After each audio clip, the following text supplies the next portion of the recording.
Hi hello ನಮಸ್ಕಾರ ಸ್ನೇಹಿತರೆ. ಕೊನೆಗೂ ಇಲ್ಲಿ ಅರ್ಜುನ ಹಾಗೆ ಭಾರ್ಗವಿ ಮದುವೆ ಸತ್ಯ ಎಲ್ಲರಿಗೂ ಕೂಡ ಗೊತ್ತೇ ಆಗೋಯ್ತು. ಆಗಿದೆ, ಗೊತ್ತಾದ ಮೇಲೆ ಏನಾಗ್ತದೆ ಖಂಡಿತವಾಗ್ಲೂ ಭಾರ್ಗವಿ ಜಿ ಮಗ ಅನ್ನೋ ಸತ್ಯ ಗೊತ್ತಾದರೆ ಒಪ್ಕೋತಾಳ ಅರ್ಜುನ.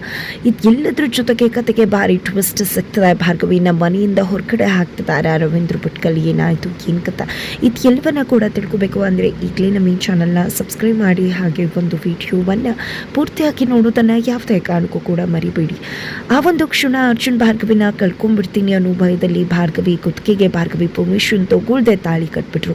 ಇಲ್ಲಿ ಭಾರ್ಗವಿ ಕೂಡ ಪ್ರೀತಿ ಮಾಡಿದ ಹುಡುಗ ಒಳ್ಳೆಯವನು ಅನ್ನೋ ಕಾರಣಕ್ಕೆ ಮದುವೆಯನ್ನು ಒಪ್ಕೊಂಡ್ರು, ಸಮ್ಮತಿಸಿದ್ರು. ಆದರೆ ಮನೆಯವ್ರ ಮುಂದೆ ಹೇಳ್ಕೋದ ಧೈರ್ಯ ಸಾಕಾಗ್ತಿಲ್ಲ ಭಾರ್ಗವಿಗೆ. ಹಾಗಾಗಿ ಟೈಮನ್ನು ವೇಟ್ ಮಾಡ್ತಿದ್ದಾಳೆ.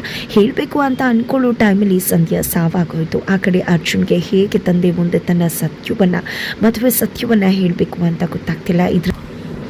ಇದರಿಂದಾಗಿ ಇಬ್ಬರು ಕೂಡ ಭಾರ್ಗವಿ ಅರ್ಜುನ್ ಇಬ್ಬರು ಕೂಡ ಒದ್ದಾಡ್ತಿದ್ದಾರೆ. ಈ ಕಡೆ ಅರ್ಜುನ್ಗೆ ಆ ಕಡೆ ಅಪ್ಪನ ವಿರುದ್ಧವಾಗಿ ಸತ್ಯ ಹೇಳೋಕ್ಕಾಗ್ತಿಲ್ಲ. ಈ ಕಡೆ ಭಾರ್ಗವಿಗೆ ತನ್ನ ತಂದೆ ತಾಯಿ ತನ್ನ ಮೇಲೆ ಇಟ್ಟಿರೋ ನಂಬಿಕೆಯನ್ನು ದ್ರೋಹ ಮಾಡಿದೆ ಅನ್ನೋ ರೀತಿಯಲ್ಲಿ ಹೇಗೆ ಅವ್ರ ಮುಂದೆ ಒಪ್ಕೊಂಡು ಸತ್ಯವನ್ನು ಹೇಳೋದು ಅಂತ ಧೈರ್ಯ ಸಾಕಾಗ್ತಿಲ್ಲ. ಹಾಗಾಗಿ ಇಲ್ಲಿ ಭಾರ್ಗವಿ ಮತ್ತು ಅರ್ಜುನ್ ಇಬ್ಬರು ಕೂಡ ಏನು ಮಾಡಬೇಕು ಗೊತ್ತಾಗ್ತಾ ಇಲ್ಲಿ ಭಾರ್ಗವಿ ಅರ್ಜುನ್ಗೆ ಕಾಲ್ ಮಾಡಿದ್ದೆ. ನಿಮ್ಮ ಮನೆಯವ್ರನ್ನ ಒಪ್ಪಿಸಿ ದಯವಿಟ್ಟು ಮನೆ ಕರ್ಕೊಂಡು ಬನ್ನಿ, ಇಲ್ಲ ಅಂದರೆ ಖಂಡಿತವಾಗ್ಲೂ ಅಮ್ಮ ನನ್ನ ಬೇರೆಯವ್ರಿಗೆ ಕೊಟ್ಟು ಮದುವೆ ಮಾಡ್ತಾರೆ ಅಂತ ಹೇಳ್ತಾರೆ. ಆ ಕಡೆ ಅರ್ಜುನ್ ಕೂಡ ತನಗೆ ವಂದನ ಇಷ್ಟ ಇಲ್ಲ ಅಂದರೂ ಕೂಡ ಮತ್ತೆ ಮದುವೆ ಮಾಡಬೇಕು ಅಂತ ಯೋಚನೆ ಮಾಡ್ತಿದ್ದಾರೆ ಅನ್ನೋ ವಿಷಯವನ್ನು ಹೇಳ್ತಾರೆ. ಇದೆಲ್ಲದರ ನಡುವೆ ಭಾರ್ಗವಿ ಅರ್ಜುನ್ಗೆ ಏನು ಮಾಡಬೇಕು ಗೊತ್ತಾಗ್ತಿಲ್ಲ. ಬಟ್ ಫೈನಲಿ ಆದಷ್ಟು ಬೇಗ, ಎಷ್ಟು ಬೇಕಾಗುತ್ತೋ ಅಷ್ಟು ಬೇಗ ನಮ್ಮ ಮದುವೆ ವಿಷಯನ ಮನೇಲಿ ಹೇಳಬೇಕು ಅಂತ ಇಬ್ಬರು ಕೂಡ ತೀರ್ಮಾನ ಮಾಡ್ಕೋತಾರೆ. ಇದರ ನಡುವೆ ಬೃಂದ ಆದರೆ ಅರ್ಜುನ್ ಮಾತಾಡಬೇಕಿದ್ರೆ ಇಲ್ಲಿ ಬೃಂದ ನಿಮ್ಮ ಮದುವೆ ವಿಷಯ ಏನಾಯಿತು, ಏನು ಕತೆ ಅಂತೆಲ್ಲ ಕೇಳ್ತಾರೆ. ಆಗ ಇಲ್ಲಿ ಅರ್ಜುನ ಎಲ್ಲಿದೆ ನಮ್ಮ ಲವ್ ಸ್ಟೋರಿ ಎಂಡ್ ಆಗೋಯ್ತು ಅದಕ್ಕೆ ಅಂತ ಹೇಳ್ತಾರೆ. ಏನು ಮಾತಾಡ್ತಿದ್ಯಾ ಅರ್ಜುನ, ನಿನ್ನ ಲವ್ ಸ್ಟೋರಿ ಎಂಡ್ ಆಗೋಯ್ತಾ ಅಂತ ಫುಲ್ ಖುಷಿಯಿಂದ ಎಕ್ಸೈಟ್ಮೆಂಟಲ್ಲಿ ಬೃಂದ ಕೇಳಿದ್ರೆ ಲವ್ ಸ್ಟೋರಿ ಎಂಡ್ ಆಯಿತು, ಮ್ಯಾರೇಜ್ ಸ್ಟೋರಿ ಶುರುವಾಯಿತು ಅಂತ ಅರ್ಜುನ್ ಹೇಳ್ತಾರೆ. ಇದರಿಂದಾಗಿ ನಿಜವಾಗ್ಲೂ ಬೃಂದಾಗೆ ದೊಡ್ಡ ಶಾಕೆ ಆಗುತ್ತೆ. ಸುನಾಮಿ ಸುಂಟ್ರು ಗಾಳಿ ಒಮ್ಮೆಲೆ ಅಪ್ಪಳಿಸಿ ಬಂತು ಆಕೆ ಮೇಲೆ ಎರಗ್ದಾಗೆ ಅನ್ನಿಸ್ಬಿಡುತ್ತೆ ಬೃಂದಾಗೆ.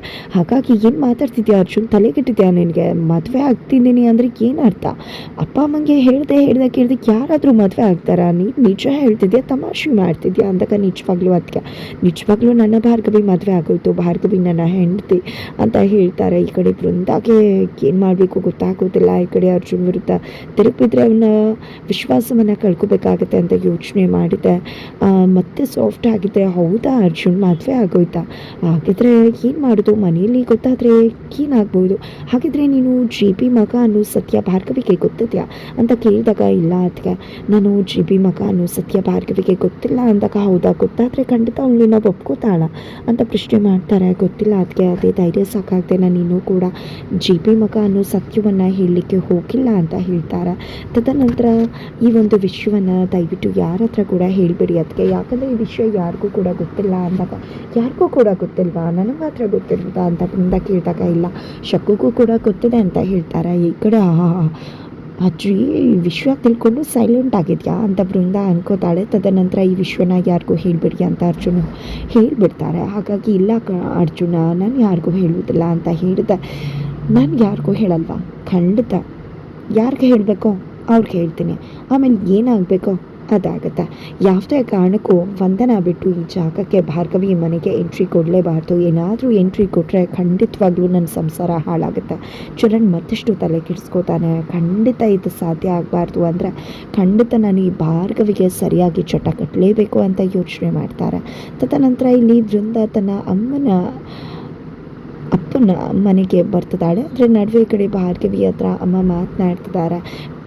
ಅಮ್ಮ ಮಾತನಾಡ್ತಾನೆ. ಇಲ್ಲಿ ಭಾರ್ಗವಿ ನೋಡು ನಂಗೆ ಅರ್ಥ ಆಗುತ್ತೆ, ಸಂಧ್ಯಾ ಸಾವಿಂದ ಹೊರಗಡೆ ಬರೋದು ಅಷ್ಟು ಸುಲಭ ಅಲ್ಲ ಅಂತ. ಹಾಗಂದು ಮಾತ್ರಕ್ಕೆ ಇದೇ ರೀತಿ ಇರೋಕ್ಕಾಗೋದಿಲ್ಲ ಅಲ್ವಾ? ಅದಕ್ಕೆ ಸಂಧ್ಯಾ ಸಾವಿಂದ ಆಚೆ ಬರಬೇಕು ಅಂದರೆ ನಿಮಗೂ ಸ್ವಲ್ಪ ಚೇಂಜಸ್ ಆಗಬೇಕು ಅಂದರೆ ಮದುವೆ ಆಗಮ್ಮ.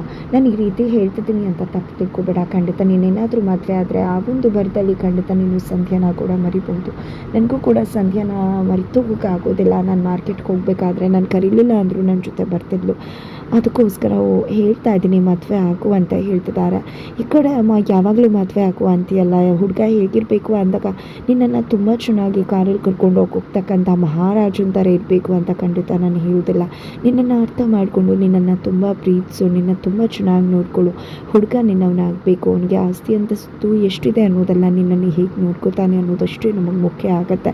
ನೀವು ಚೆನ್ನಾಗಿದ್ರೆ ಅಷ್ಟೇ ಸಾಕು ಅಂತ ಹೇಳ್ತಾರೆ. ಅಮ್ಮನ ಮಾತು ಕೇಳ್ತಿದ್ರೆ ಖಂಡಿತ ಪಾರ್ಥ ಬಗ್ಗೆನೇ ಹೇಳ್ತಿರುವಾಗೆ ಅಂತ ಅನ್ನಿಸ್ತದೆ.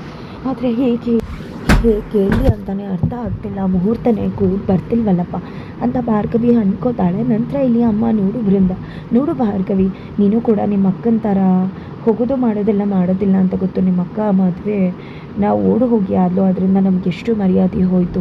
ಖಂಡಿತವಾಗ್ಲೂ ಕೂಡ ಆ ರೀತಿ ನೀನು ಮಾಡೋದಿಲ್ಲ ಅನ್ನೋ ವಿಶ್ವಾಸ ನಮಗಿದೆ. ಈಗ ತಾನೇ ಅದರಿಂದ ಚೇತರಿಸ್ಕೊಂಡು ಹೊರಗಡೆ ಬರ್ತಾ ಇದ್ದೀವಿ ನಾವು.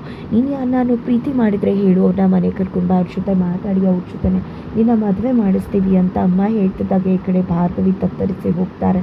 ಏನಪ್ಪ ಇದು, ನನ್ನ ಮದುವೆ ಆಗಿದೆ ಅಂತ ಗೊತ್ತಾದರೆ ಅಮ್ಮ ಹೇಗೆ ತಗೋಬಹುದು ಅಂತ. ತದನಂತರ ಇಲ್ಲಿ ಏನೋ ಇರುತ್ತೆ ಅಂತ ಹೋಗ್ತಾರೆ. ಬಟ್ ಭಾರ್ಗವಿ ಎಲ್ಲಿ ಕುತ್ತಿಗೆ ಕೈ ಹಾಕ್ಬಿಡ್ತಾರೋ ಅಂತ ಬಿಚ್ಚಿ ಬೀಳ್ತಾರೆ. ತದನಂತರ ಯಾಕೆ ಈ ರೀತಿ ಆಡಿದೆ, ಇರುವೆ ಇದೆ ಅಂತ ತೆಗಿಯೋಕೆ ಬಂದೆ ಅಷ್ಟೇ, ಒಳ್ಳೆ ಈ ರೀತಿ ಬಿಚ್ಚಿ ಬೀಳ್ತಿದ್ಯಲ್ಲ ನೀನು ಅಂತ ಅಮ್ಮ ಕೂಡ ಹೇಳ್ತಾರೆ. ನಂತರ ಇಲ್ಲಿ ಬೃಂದಾ ಮನೆಗೆ ಬಂದಿದ್ದಾಳೆ. ಕೆಳಗಡೆ ರವೀಂದ್ರ ಭಟ್ಗಳು ಮತ್ತು ಅವರ ತಂಗಿ ಕೂಡ ಇದ್ದಾರೆ. ಈ ಕಡೆ ಬೃಂದಾ ಮನೆಗೆ ಬಂದಿದ್ದೆ, ಅಪ್ಪನ ಕಾಲು ಇಟ್ಕೊಂಡ್ಬಿಡ್ತಾರೆ. ಏನು ಮಾಡ್ತಿದ್ಯಾ ನೀನು, ಎದ್ದೇಳು ಅಂತ ಹೇಳ್ತಿದ್ದಾರೆ. ಯಾವುದೇ ಕಾರಣಕ್ಕೂ ಕೂಡ ನಿನಗೆ ಮನೇಲಿ ಅವಕಾಶವೆಲ್ಲ ಹೋಗ್ತಾ ಇರು, ನೀನು ಏನು ಗುಳ್ಳೆ ನರಿ ಅಂತ ಚೆನ್ನಾಗಿ ಗೊತ್ತು. ಈ ಗಳಿಗೆಯಲ್ಲಿದ್ದಾಗ ಮತ್ತೊಂದು ಗಳಿಗೆಯಲ್ಲಿರುವುದಿಲ್ಲ ಅಂತ ಅಪ್ಪ ಹೇಳ್ತಿದ್ದಾರೆ. ದಯವಿಟ್ಟು ಅಪ್ಪ ನನಗೆ ಕ್ಷಮಿಸೋದಿಲ್ವಾ, ನಾನು ಹೋಗಿ ಮದುವೆ ಅದೇನು ಒಂದೇ ಕಾರಣಕ್ಕೆ ಈ ರೀತಿ ಕೋಪ ಮಾಡ್ಕೊಂಡಿದ್ದಾರೆ ಅಂತ ಹೇಳಿದ್ರು ಮುಖಾಂತರ ನಗೋಕೆ ಶುರು ಮಾಡ್ಕೊಂಡ್ಬಿಡ್ತಾಳೆ. ಅಪ್ಪ ಗಾಬರಿ ಆಗ್ತಾರೆ, ಯಾಕೆ ನಗ್ತಿದ್ದಾಳೆ ಅಂತ. ತದನಂತರ ಆದ ಕಡೆ ಅರ್ಜುನ್ ಹತ್ರ ವಂದನಾ ಕೂಡ ಬಂದಿದ್ದೆ. ನಮ್ಮಿಬ್ಬರು ಮದುವೆ ಆಗುತ್ತೆ, ರೆಡಿ ಆಗುವ ಅರ್ಜುನ್ ಅಂತ ಹೇಳ್ತಿದ್ದಾರೆ. ಯಾವುದೇ ಕಾರಣಕ್ಕೂ ನಿನ್ನ ಮದುವೆ ಆಗೋದಿಲ್ಲ ಅಂದಾಗ ನೀನು ಮದುವೆ ಆಗಲೇಬೇಕು, ಇಲ್ಲ ಅಂದರೆ GP ಅಂಕಲ್ ಬಿಡುವುದಿಲ್ಲ ಅಂದಾಗ ಈ ಮದುವೆ ವಿಷಯದಲ್ಲಿ ಯಾರ ಮಾತು ಕೇಳುವುದಿಲ್ಲ ಅಂತ ನನಗೆ ಗೊತ್ತಿಲ್ವಾ. ಸುಮ್ಮನೆ ನನಗೆ ಟಾರ್ಚರ್ ಕೊಡಬೇಡ ಅಂದಾಗ ಏನು ಭಾರ್ಗವಿ ನೆನೆಸ್ಕೊಂಡು ಈ ರೀತಿ ಮಾತಾಡ್ತಿದ್ಯಾ.